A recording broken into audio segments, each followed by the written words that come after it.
কি অবস্থা সবার? জুজুৎসু কাইসেনের 259, 260 আর 261 নম্বর চ্যাপ্টারে সকলকে জানাই স্বাগতম। গত 2 সপ্তাহে জুজুৎসু কাইসেনের 259 আর 260 নম্বর চ্যাপ্টারটা আমি আমার একটা প্রবলেমের কারণে আনতে পারি নাই, এই জন্য আমি সবার কাছেই ক্ষমা চাইতেছি। তো এই জন্য আমি আজকে কি করতেছি, আজকে একদম তোমাদের 3টা চ্যাপ্টার একসাথে এক্সপ্লেন করে দিচ্ছি, 259, 260 আর 261 নম্বর চ্যাপ্টার। সো আমি আর বেশি কথা না বলে ভিডিও শুরু করি। 259 নম্বর চ্যাপ্টারের শুরুতেই দেখা যায় চোসো ইউজিকে ব্লাড ম্যানিপুলেশনের বিভিন্ন টেকনিকের সম্পর্কে ট্রেনিং দিচ্ছে। তবে এখানে চোসো ইউজিকে ভালোভাবে কিছুই বোঝাতে পারছিল না, এজন্য তখন সেখানে ইনো চলে আসে। ইনো এসে ইউজিকে এই ব্লাড ম্যানিপুলেশনের টেকনিকগুলো সম্পর্কে ভালোভাবে বোঝাতে থাকে। চোসো তখন ইউজিকে বলে, ইউজি আমি তোমাকে ভালোভাবে সুপারনোভা টেকনিকটা শেখাতে পারবো। কামো তখন বলে, না ইউজির এটা শেখার দরকার নেই। ইউজি ব্লাড ম্যানিপুলেশন টেকনিকটা শিখবে যেন সে নিজের শরীরের রক্তপাতকে বন্ধ করতে পারে, আর যেন সে ভালোভাবে রিভার্স কার্স টেকনিককে ব্যবহার করতে পারে। ইউজি এখানে রিভিল করে যে সে তার সোলকে আগেও ইউটার সাথে একবার এক্সচেঞ্জ করেছিল।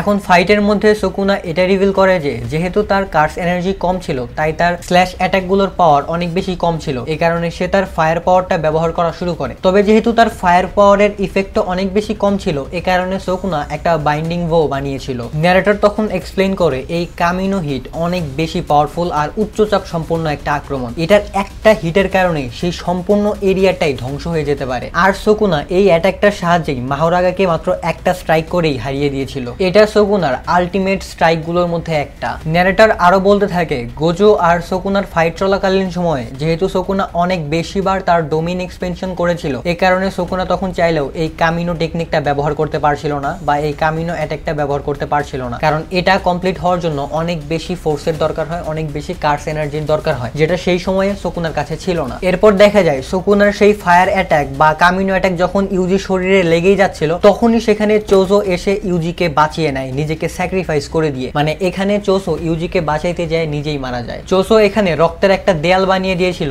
আর চোসো সেখানে ধীরে ধীরে পুড়ে মারা যাচ্ছিল। চোসো তখন ইউজিকে বলে, আমাকে ক্ষমা করে দিও, আমি তোমার ভালো শিক্ষক হতে পারিনি। তবে চোসোকে আমি নিজেও ভাই আমার বড় ভাই হিসেবে দেখছি, বাট চোসো এখানে মারা যাওয়ার পর আমার সত্যি ওই সময় অনেক খারাপ লাগছিল। এরপর চোসো আর ইউজি একটা আলাদা ইমাজিনারি ওয়ার্ল্ডে চলে যায়। চোসো এখানে ইউজিকে বলে, তুমি তো আমার আগেই রিভার্স কার্স টেকনিক ব্যবহার করা শিখে গেছো। ইউজি তখন বলে, যেহেতু আমার মধ্যে সুকুনা ছিল, তাই সকল কার্স এনার্জি গুলো আমি ভালোভাবেই বুঝতে পারছিলাম, আর এগুলো অ্যাডাপ্ট করতেও আমার অনেক বেশি সুবিধা হচ্ছিল। চোসো তখন বলে, এটা একটা স্বাভাবিক ব্যাপার, কারণ সব সময় ছোট ভাইরা বড় ভাইকে সারপাস করে চলে যায়। ইউজি তখন চোসোকে বলে, কিন্তু তুমি এখন আমাকে ছেড়ে চলে যেতে পারো না, আমাদের এখনো এই ফাইট করা অনেক বাকি আছে, আমাদের এই ফাইটটা সম্পূর্ণ করতে হবে। চোসো তখন বলে, কিন্তু ইউজি আমার হাতে আর বেশি সময় নেই, আমি আর চাইলেও তোমাকে পরে সাহায্য করতে পারবো না। মারা যাওয়ার আগ মুহূর্তে চোসো ইউজিকে বলে, আমার ভাই হওয়ার জন্য তোমাকে অনেক বেশি ধন্যবাদ। এরপরে আমরা দেখতে পাই ইউজি একদম অসহায়ের মতো দাঁড়িয়ে আছে। ন্যারেটর তখন এক্সপ্লেইন করে, ইউজি নিজেকে বোঝাতে সক্ষম হয়েছে যে এই সব কিছুর কারণে কিছুই যায় আসে না, কারণ এই ফাইটে যারা যারা নিজেকে স্যাক্রিফাইস করেছে তারা সবাই সুকুনাকে হারানোর জন্যই নিজের জীবনকে স্যাক্রিফাইস করে দিয়েছে।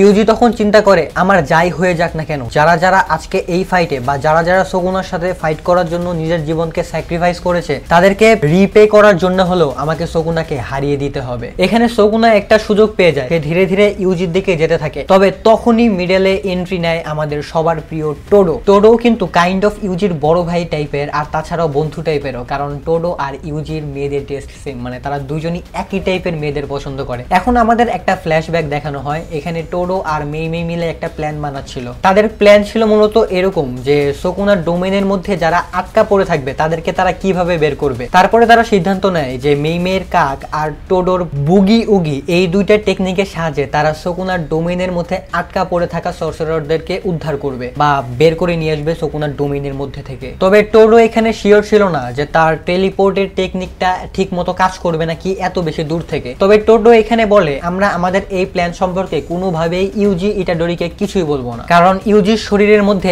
আগেও সুকুনা থেকেছে। হয়তো সুকুনা এখন ইউজির শরীর থেকে বেরিয়ে গেছে, কিন্তু যদি সুকুনার কোনো প্রভাব ইউজির মধ্যে থাকে, তাহলে সুকুনা আমাদের প্ল্যান সম্পর্কে সবকিছু জেনে যাবে, তখন আর আমরা এটা করতে পারবো না। এদিকে বর্তমানে টোডো ইউজিকে বলে, ইউজি তুমি কোনো জিনিস নিয়ে চিন্তা করো না, এর ভেতরে থাকা সকল সর্সারারদেরকেই আমরা উদ্ধার করে নিয়েছি। এই কথাটা শোনার পরেই ইউজি আবারও অনেক বেশি সিরিয়াস হয়ে যায়, কারণ ইউজি এখন আবারও নিশ্চিন্তে সুকুনার সাথে ফাইট করতে পারবে কোনো কিছু চিন্তা না করে। এরপরে ইউজি আর টোডো মিলে একসাথে সুকুনার উপরে আক্রমণ করা শুরু করে। ন্যারেটর তখন এক্সপ্লেন করে, যেহেতু সুকুনা কিছুক্ষণ আগেই তার ডোমেইন এক্সপেনশন করেছে, তাই এখন এই ফাইটটা করার মতো পর্যাপ্ত পরিমাণে কার্স এনার্জি সুকুনার কাছে নেই, এই কারণে এই ফাইটটা করা শকুনার জন্য এখন অনেক বেশি হার্ড হয়ে গেছে। আর এখানে কিন্তু জুজুৎসু কাইসেনের 259 নাম্বার চ্যাপ্টারটা শেষ হয়ে যায়। 260 নাম্বার চ্যাপ্টারের শুরুতেই টোডো ইউজিকে বলে যে সে তার হাতকে মানে সে তার কাটা হাতকে একটা মিউজিক্যাল ইনস্ট্রুমেন্টের সাথে রিপ্লেস করে নিয়েছে। সে এটার সাহায্যে যে কোনো মেটালে আঘাত করে বা যে কোনো ভাবে এমন ভাবে শব্দ জেনারেট করতে পারে যেটার কারণে সে এখন তার রিবুগি উগি টেকনিকটাকেও ব্যবহার করতে পারে। মানে টোডো যে জাস্ট হাতে তালি দিয়েই দুজনের লোকেশন চেঞ্জ করে ফেলতো, সে আর অন্য একজনের মধ্যে ওই টেকনিকটার কথা বলা হচ্ছে আর কি। টোডোর এভাবে হাতে রিপ্লেস করার কারণে টোডো এখন 1 মিনিটের মধ্যে 50 বার টেলিপোর্ট করতে পারে। ইউজি আর টোডো একসাথে মিলে একটানা শকুনার উপরে আক্রমণ করতে থাকে। এটার কারণে শকুনা ধীরে ধীরে অনেক পিছিয়ে যেতে থাকে। ন্যারেটর এখন আমাদেরকে বলে টোডো মূলত একটা ওয়াইন্ডিং ভ বানিয়ে এত বেশিবার টেলিপোর্টেশন করতে পারছে, আর তাছাড়াও এখন তার বুগি উগির বা এই টেলিপোর্টেশন করার রেঞ্জটাও অনেক বেশি বেড়ে গেছে। আমাদের আরো বলা হয় শকুনা যখন তার ডোমেইন এক্সপেনশন করেছিল তখন টোডোই মাকি চোসো সহ অন্যান্য সর্সারারদেরকে শকুনার ডোমেইনের রেঞ্জ থেকে বাইরে নিয়ে গিয়েছিল তার এই টেলিপোর্টেশন টেকনিকটাকে ব্যবহার করে। টোডো তখন মনে মনে ভাবতে থাকে এই শকুনা আসলেই অনেক বেশি ট্যালেন্টেড, কারণ সে আগে থেকেই জানে যে আমি কখন কখন আমি আমার এই বুগি উগি টেকনিকটাকে ব্যবহার করব। টোডো তখন শকুনাকে একটা কিক মারার চেষ্টা করে, তবে শকুনা তখন বাতাসের মধ্যেই তার এই আক্রমণটাকে ডজ করে দেয়। টোডো তখন ইউজিকে বলে শকুনা এখন বাতাসের মধ্যেই আমাদের আক্রমণকে ডজ করতে পারছে। ইউজি তখন শকুনার দিকে একটা পাথরকে ছুঁড়ে মারে, তখনই টোডো সেই পাথরের লোকেশনের সাথে ইউজির লোকেশনকে টেলিপোর্ট করে দেয়। ইউজি শকুনার কাছে গিয়েই শকুনার উপর অনেক পাওয়ারফুল একটা পাঞ্চ করে। এই সুযোগে শকুনা ইউজিকে ধরে ফেলে তার উপর স্ল্যাশ অ্যাটাক করার চেষ্টা করে, তবে তখন টোডো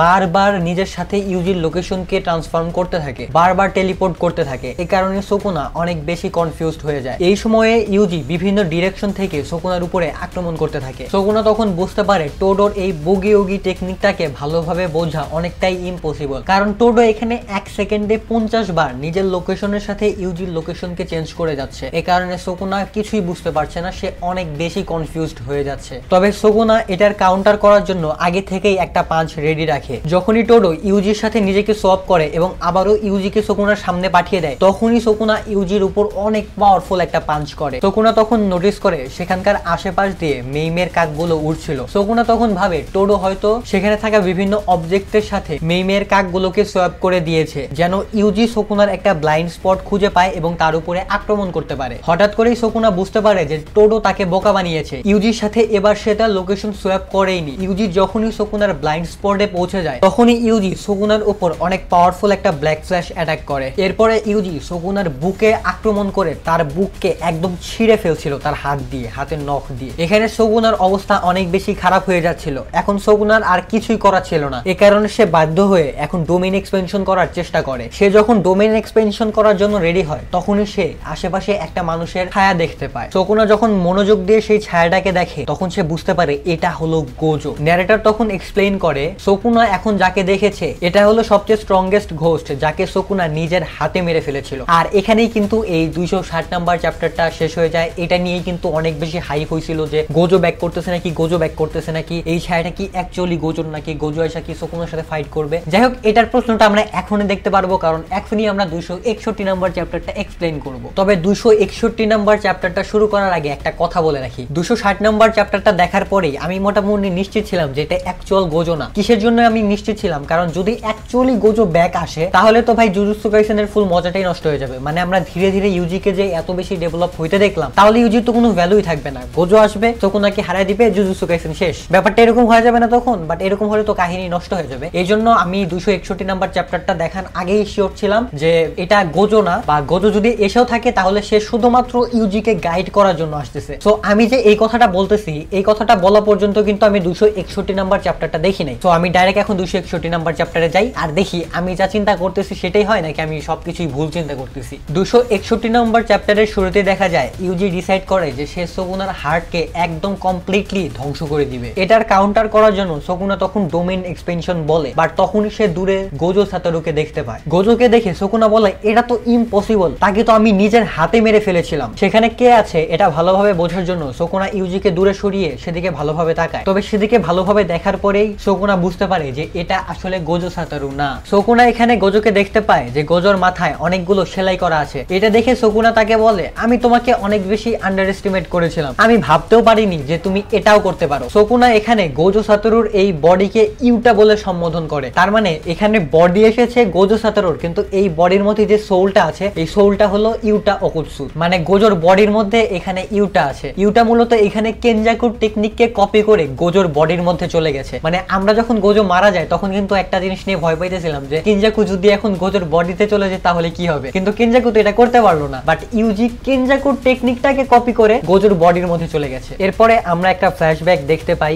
এখানে ইউটা বলে প্রথমে রিকা কেনজাকুর টেকনিককে কপি করবে, তারপরে আমি গোজো সাতোরুর বডির মধ্যে চলে যাব। মাকি তখন বলে আমাদের এটা করা উচিত হবে না। হাকারি তখন বলে না আমরা এটা করব, তবে একটা শর্ত মেনে। আর সেই শর্তটা হলো যখন এই ফাইটের মধ্যে সকল সর্সারাররাই শেষ হয়ে যাবে বা হেরে যাবে, ফাইট করার মতো আর কেউই অবশিষ্ট থাকবে না, তখনই শুধুমাত্র আমরা এই প্ল্যানটা ব্যবহার করব। কুসাকাবে তখন বলে কেননা আমরা গোজোর লিমিটলেসকেই কপি করে নিই। শোগো তখন বলে আমরা গোজোর লিমিটলেসকে কপি করতে পারবো না, কারণ গোজোর লিমিটলেসকে ব্যবহার করার জন্য 6i এর প্রয়োজন। কুসাকাবে তখন বলে তাহলে আমরা 6i কপি করে নেই, তাহলেই তো হয়। তখন তারা বলে 6i গোজোর কোনো টেকনিক না, এটা হলো গোজোর বডি, আর গোজোর বডিকে তো আর কপি করা সম্ভব না। মাকি তখন বলে ইউটা যেহেতু একজনের কার্স টেকনিককে 5 মিনিট পর্যন্ত কপি করে রাখতে পারে, কিন্তু কি হবে যদি 5 মিনিট পরেও ইউটা গোজোর বডির মধ্যে থাকে। ইউটা তখন বলে এই জিনিসটা তো আমি নিজেও জানি না। মেই তখন বলে যদি এরকমটা হয় তাহলে বেশিরভাগ সম্ভাবনা আছে যে ইউটা সব সময়ের জন্যই গোজো সাতোরুর বডির মধ্যে থেকে যাবে। ইউটা তখন বলে প্রথমে আমি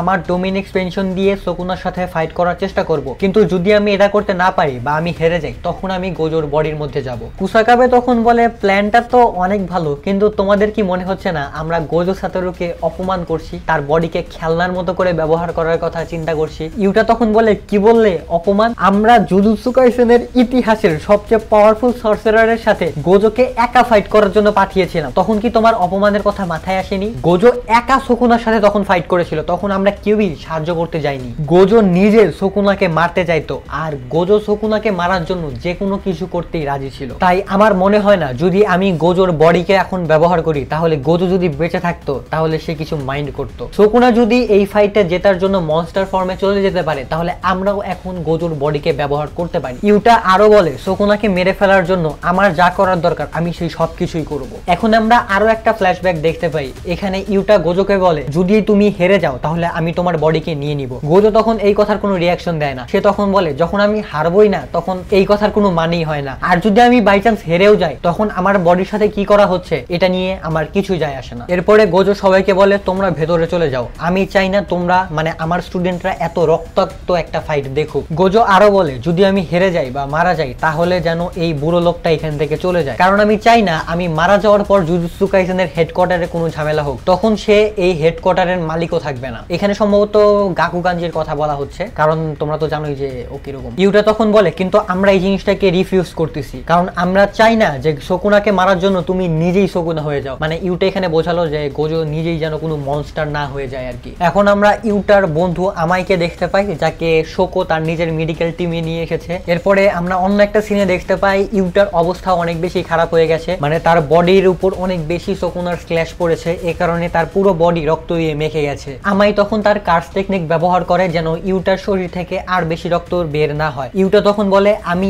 এখনো বেঁচে আছি কারণ রিকা আমাকে সাহায্য করেছে, আমি অলরেডি আমার লিমিটে পৌঁছে গেছি। শোগো তখন বলে তোমার আত্মাকে গোজো সাতোরুর বডির মধ্যে শিফট করার আগে তোমাকে তোমার ম্যাক্স পটেনশিয়ালে যেতে হবে, কারণ তুমি যখনই গোজোর বডির মধ্যে যাবে তখনই তোমাকে কমপ্লিটলি গোজোর শরীরকে হিল করতে হবে। এখন বর্তমানে সুকুনা আর ইউটা, এখন ইউটা বলবো না গোজো বলবো কি ভাই বুঝতেছি না, কারণ ইউটার বডিতে তো গোজোই আছে। যাই হোক সুকুনা আর ইউটা একই সাথে নিজেদের ডোমেইন এক্সপেনশন করে। এখানে Sukuna the malevolent shrine and Gojo the unlimited void একসাথে ব্যবহার করে। আর এখানে কিন্তু এই 261 নাম্বার চ্যাপ্টার শেষ হয়ে যায়। তবে এখানে আমি জাস্ট প্রচন্ড কনফিউজড হয়ে গেছি যে এটাকে গোজো বলবো নাকি ইউটা বলবো, কারণ এখানে ইউটা গোজোর বডির মধ্যে থেকে গোজোর প্রত্যেকটা টেকনিককেই কপি করতেছে। মানে এটা ইউজি হলো আমরা কাইন্ড অফ গোজো গোজো ফিলটা নিতে পারো, গোজোর বডি তো, তাই না? তো যাই হোক এখানে কিন্তু এই চ্যাপ্টারটা শেষ হয়ে যায়। তবে এখান থেকে আমরা একটা জিনিস অন্তত নিশ্চিত হতে পারি যে গোজোর আর কোনো সম্ভাবনাই নাই যে সে ব্যাক করবে, কারণ গোজোর বডিকেও এখন অন্যরা ইউজ করতেছে। সো এখানে কিভাবে গোজো ব্যাক ব্যাক করবে, কারণ যদি গোজো ব্যাক করতো